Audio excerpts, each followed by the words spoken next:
നമ്മളെ സ്ഥലം വരെ പോവുക ബീച്ചില്.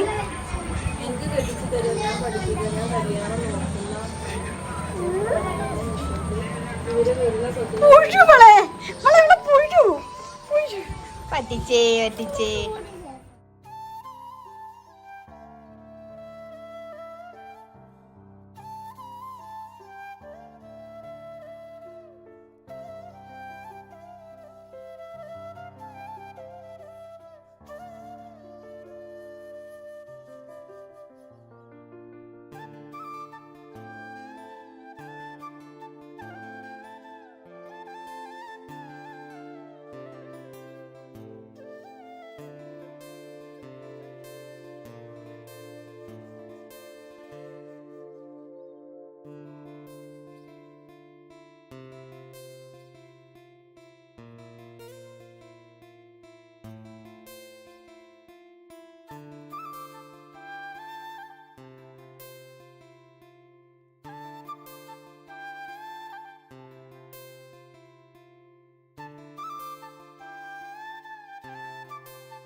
ഇപ്പോൾ വയനാട്ടിൽ എന്ന് പറഞ്ഞാൽ വയനാട് ചൂരൽമല, പണ്ടൊക്കെ എൻ്റെ ഉമ്മൻ്റെ വീട് ഇടാ വയനാട്ടിലെ ചൂരൽമല എന്ന് പറയുമ്പോൾ ആർക്കും അങ്ങ് പെട്ടെന്ന് മനസ്സിലാവില്ലായിരുന്നു.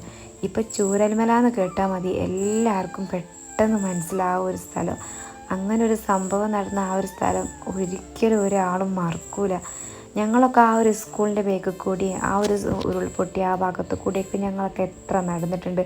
ആ ഒരു പുഴയിലൊക്കെ പോയിട്ട് ഞങ്ങൾ കുറേ കളിച്ചതും അതേപോലെ തന്നെ അതിൻ്റെ സൈഡിൽ കൂടെ കുറേ നടന്നതും ആ സ്കൂളിൻ്റെ മുറ്റത്ത് കൂടിയൊക്കെ ഞങ്ങൾ നടന്നതും അതിലങ്ങനെയൊക്കെ ഞങ്ങൾ പോയതാണ്. സോ അതൊക്കെ ഓർക്കുമ്പോൾ വല്ലാത്തൊരു വിഷമമാണ് മനസ്സിൽ. എന്തായാലും അതിൽ പെട്ടുപോയ എല്ലാവർക്കും വേണ്ടി നമുക്ക് ദുആ ചെയ്യാം, പ്രാർത്ഥിക്കുക ഒക്കെ ചെയ്യാം.